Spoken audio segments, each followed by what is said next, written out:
കേന്ദ്ര സർക്കാർ നയങ്ങൾക്കെതിരെ കേരള സർക്കാർ പ്രഖ്യാപിച്ച ഡൽഹി സമരം നാളെയാണ്. എല്ലാവരും സമരത്തിന് റെഡിയായിരിക്കാണ്, ഒരു കൂട്ടരൊഴികെ. ആരാ? കോൺഗ്രസ്സുകാര്.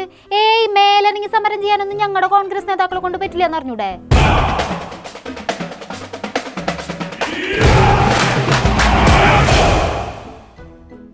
കേന്ദ്ര സർക്കാരിനെതിരെ സമരം ചെയ്യാൻ കേരളത്തിലെ നേതാക്കളൊക്കെ ഡൽഹിയിലെത്തി. രാജ്യ തലസ്ഥാനത്ത് ഇനി തീവാറും. നിങ്ങളൊക്കെ അവിടെ സമരം നടത്തിക്കോ, ഞങ്ങൾ ഒരു സമരത്തിനും ഇല്ല എന്ന് പറഞ്ഞ് കയ്യും കെട്ടി നോക്കിയിരിക്കുകയാണ് കോൺഗ്രസ് നേതാക്കളും. ഇനി കേരളത്തിന്റെ കാര്യമെടുക്കാം.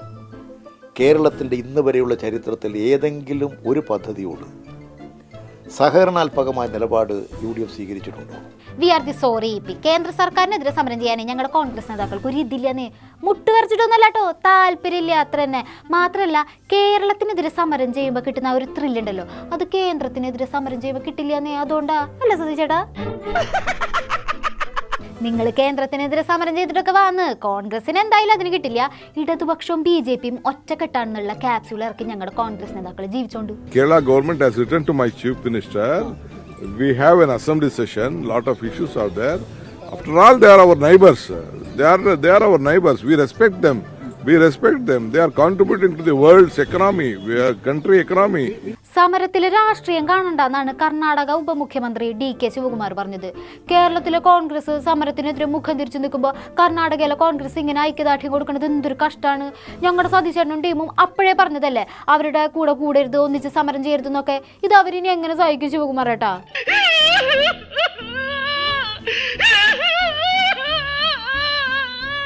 കേന്ദ്രം പല സംസ്ഥാനങ്ങളെയും സാമ്പത്തികമായി ഞെരുക്കുന്നു, അവഗണിക്കുന്നു. ഇതല്ല നിങ്ങളുടെ പ്രശ്നം.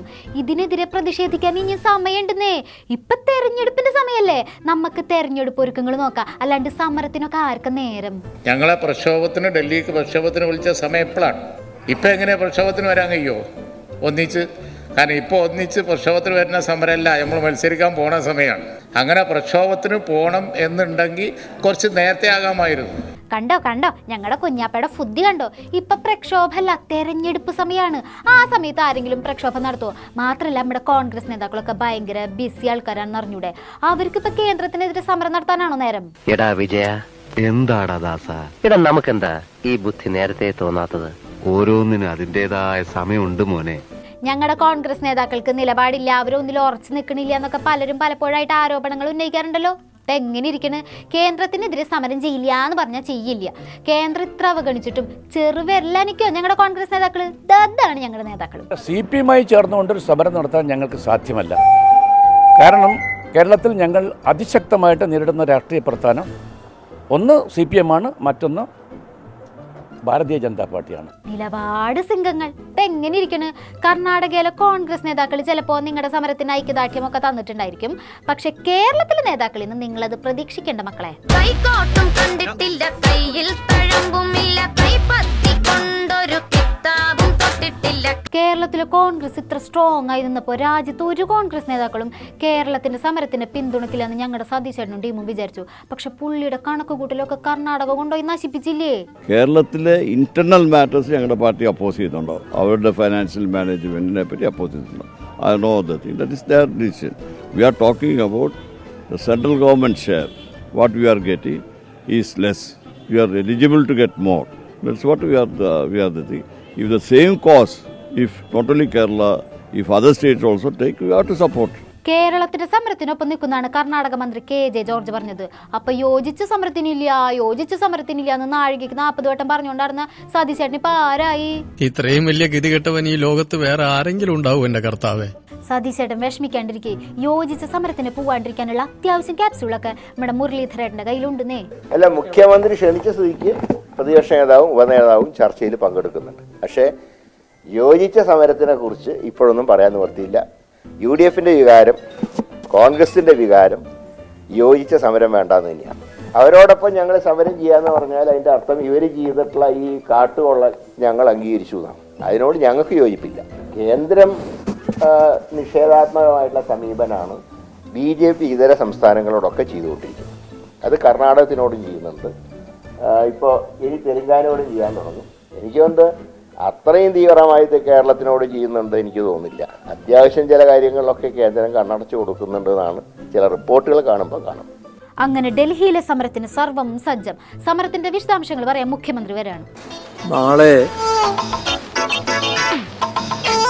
ഇവിടെ ഡൽഹിയിൽ കേരളം ഒരു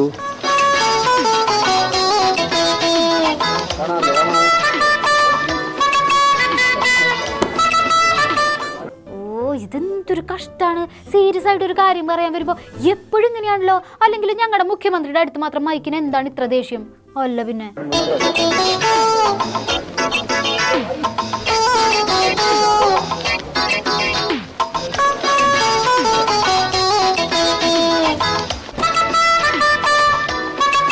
ഇപ്പൊ ശരിയാണോ ശബ്ദം? അല്ല, എടോ, ഞങ്ങളുടെ മുഖ്യന് ദേഷ്യം വരുന്നതിന് മുന്നേ ആരെങ്കിലും ഇതൊന്ന് ശരിയാക്കടോ. അറിയാലോ, കൂടുതൽ വെളച്ചിലെടുത്ത് എല്ലാത്തിനെതിരെ കേസ് എടുക്കൂട്ടാ, പറഞ്ഞേക്കാം. മൈക്കിനെന്തോ പ്രശ്നമുണ്ട്. അല്ലല്ല, മൈക്കിനെന്തോ പ്രശ്നമുണ്ട്, അതാണ്. ഇപ്പൊ ശരിയാണോ? അല്ല, ഇതിനേക്കാൾ അടുപ്പിച്ചാൽ വായിക്കരുല്ലേ? ചിരിച്ച് സംസാരിക്കണമെന്ന് നോക്കണ്ടേട്ടാ, സഹിച്ചു പിടിച്ചിരിക്കണതാ. കാര്യം കേന്ദ്രത്തിനെതിരെ സമരം ചെയ്യാൻ വന്നതാ. പക്ഷെ ഇനിയും മൈക്ക് പണി മുടക്കാനാണ് ഉദ്ദേശിക്കുന്നുണ്ടെങ്കിലേ മൈക്കിനെയും മൈക്ക് ഓപ്പറേറ്ററെയും എല്ലാത്തിനെയും ജയിലിൽ കയറ്റിക്കും, പറഞ്ഞേക്കാം. ഇതിന്റെ ഓപ്പറേറ്റർക്ക് ഇനി എന്തെങ്കിലും ചെയ്യാനുണ്ടോ? അല്ലെങ്കിൽ മൈക്ക് മാറ്റുന്നതല്ലേ? അവസാനത്തെ മുഖ്യമന്ത്രിയുടെ നോട്ടം കണ്ടില്ലേ? അതിലെല്ലാരും പേടിച്ചു, വേറെ മൈക്ക് കൊണ്ടുവരികയും ചെയ്തു. ഇത് പുതിയ വിജയനായതുകൊണ്ടാ. പഴയ വിജയനായിരുന്നെങ്കിലേ സീൻ ഇതാവില്ല എന്ന് എല്ലാവർക്കും നല്ലോണം അറിയാലോ അല്ലേ? അപ്പോൾ കേന്ദ്രത്തിനെതിരെ സമരം ശക്തമാകുന്നു. ഡൽഹിയിലെ കൊടും തണുപ്പിൽ കേരളത്തിലെ ഇടതു നേതാക്കളെല്ലാം സമരച്ചൂടിലിരിക്കുന്നു. ഇതൊന്നും മൈൻഡാക്കാതെ ഞാനെന്ന് പറഞ്ഞില്ലേ രാമനാരായണ എന്ന മട്ടിൽ കോൺഗ്രസ് നേതാക്കൾ ഇവിടെ ഇരുന്ന് തെരഞ്ഞെടുപ്പ് ഒരുക്കങ്ങൾ പ്ലാൻ ചെയ്യുന്നു. ആഹാ, എത്ര സുന്ദരമായ കാഴ്ച. ഒരുപാട് സ്വപ്നങ്ങളും പ്രതീക്ഷകളായിട്ടാണ് ഞങ്ങളുടെ ജോർജ് ഏട്ടൻ BJP-യിലെത്തിയത്. പുള്ളി ഇപ്പം പണ്ടത്തെ പോലെ നല്ലട്ടോ.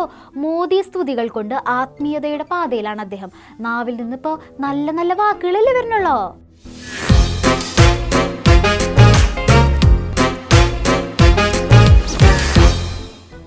PC ജോർജ് BJP-യിലേക്ക് പോകാൻ കാരണം എന്താണെന്ന് നിങ്ങൾ എപ്പോഴെങ്കിലും ചിന്തിച്ചിട്ടുണ്ടോ? LDF-ലോ കോൺഗ്രസിലോ നിന്നാൽ കിട്ടാത്തൊരു സുരക്ഷിതത്വ ബോധം BJP-യിൽ നിന്നാൽ ജോർജ് ഏട്ടന് കിട്ടുന്നുണ്ട്. മോദിജി ഉള്ളിടത്ത് സേഫ് അല്ലാണ്ട് പിന്നെ എന്തിട്ടാവാൻ, അല്ലേ ജോർജ് ഏട്ടാ? അത് അത്രമാത്രം ഒരു സുരക്ഷിതത്വ ബോധം ജനപക്ഷം പ്രവർത്തകർക്ക് BJP-യിലേക്കുള്ള ആ പ്രവേശനത്തോടുകൂടി ഒരു സുരക്ഷിതത്വ ബോധം ഉണ്ടായിരിക്കുന്നതാണ് പ്രധാനപ്പെട്ട കാര്യം. വളരെ സന്തോഷകരമായി പ്രവർത്തിക്കാൻ കഴിയുന്നു, സുഖകരമായി പ്രവർത്തിക്കാൻ കഴിയുന്നു, ഭയരഹിതമായി മുമ്പോട്ട് പോകാൻ കഴിയുന്നു, അഴിമതിക്കെതിരെയുള്ള പോരാട്ടത്തിന് ശക്തി പകരാൻ കഴിയുന്നു എന്നതാണ് ഞങ്ങളുടെ എല്ലാവരുടെയും സന്തോഷം. PC ജോർജിന്റെ BJP എത്ര സുന്ദരം, PC ജോർജിന്റെ മോദിജി എത്ര മനോഹരം. മോദി ഒരു തികഞ്ഞ പരാജയമാണ് ഇന്ത്യയിൽ, ഒരു സംശയം വേണം. ഇതൊക്കെ ജോർജ് ഏട്ടൻ പറഞ്ഞതാണ്. ജോർജ് ഏട്ടൻ ഇങ്ങനെയൊന്നും പറഞ്ഞിട്ടില്ല. പറഞ്ഞ കാര്യം മാറ്റി പറയണ ആളല്ല ജോർജ് ഏട്ടൻ അറിഞ്ഞൂടെ? അപ്പൊ എങ്ങനെയാ ജോർജ് ഏട്ടാ ഇത്തവണ കേരളത്തെ മൊത്തത്തോടെ അങ്ങ് എടുക്കല്ലേ? എന്റെ ഒരു ചിന്തയാ പറഞ്ഞത്. എന്റെ ഒരു ചിന്തയിൽ ഒരു 5 സീറ്റിൽ കൂടുതൽ കിട്ടും, 5ൽ കൂടുതൽ കിട്ടുന്ന എന്റെ ഒരു കണക്ക്. 5 സീറ്റിൽ BJP ജയിക്കുന്നു മാത്രമല്ല BJP-യിലേക്ക് ഇനി അങ്ങോട്ട് ഒരു തള്ളിക്കെറ്റായിരിക്കും. ഹൈ, ആരാ BJP-യിൽ ചേർന്നിരിക്കുന്നത്? PC ജോർജ് വന്നാ അതിന്റെ ഒരു ഐശ്വര്യം പാർട്ടിക്ക് കിട്ടാണ്ടിരിക്കോ? ഏതായാലും കേരളത്തിൽ BJP-യിലേക്ക് അടുത്ത മാസങ്ങളിൽ ഒഴുക്കുണ്ടാവും.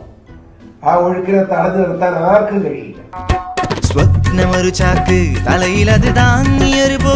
പിന്നെ ജോർജ് ഏട്ടാ, ഔട്ട് ഓഫ് സിലബസ് ആയിട്ട് വേറൊരു കാര്യം ചോദിക്കട്ടെ. BJP-യിൽ എത്തിയ സ്ഥിതിക്ക് ഇനി ബീഫൊക്കെ കഴിക്കാൻ പറ്റുമോ? ആ ബീഫ് കഴിക്കണമെന്നും BJP-കാരോട് പറഞ്ഞിട്ടില്ല. ഞാൻ ഇന്ന് രാവിലെ 1-ാം തരം കോഴിയുടെ ഇറച്ചി വെച്ചാണ് മനസ്സിലായോ? ആ കോഴിയാണ്. അല്ല, ചിക്കന് പ്രശ്നമില്ലേ, ബീഫിനാ പ്രശ്നം. ബീഫും പറ്റില്ലേ? ഞാൻ ഇറച്ചി തിന്നും, മീൻ തിന്നും, എനിക്ക് ഇഷ്ടമുള്ളതൊക്കെ തിന്നും. ഇതെല്ലാം ഒന്ന് ഒഴിവാക്കിയാലോ എന്ന് ആലോചിച്ചുകൊണ്ടിരിക്കുക. ആരോഗ്യപരമായ പ്രശ്നങ്ങളൊന്നും നല്ലതാണ് ഒരു വെജിറ്റേറിയനായ. വെജിറ്റേറിയൻ ആവാൻ പോവാണോ? ഇപ്പോഴാണ് നിങ്ങൾ ശരിക്കും BJP-യിലെത്തിയത്. പാർട്ടി അങ്ങനെ തന്നെ ആവായിച്ചു അല്ലേ, മുടുക്കൻ. അപ്പോ PC ജോർജിന്റെ സ്വപ്നങ്ങൾ പൂവണിയട്ടെ. അത് വേണം. കേരളത്തിലെ അക്കൗണ്ട് തുറക്കണ കാര്യല്ലേ, അതുണ്ടാവുമെന്ന് നമുക്ക് കാത്തിരുന്ന് കാണാം. എന്നാ ശരി, ബാക്കി വിശേഷങ്ങളുമായി ഇനി നാളെ കാണാം.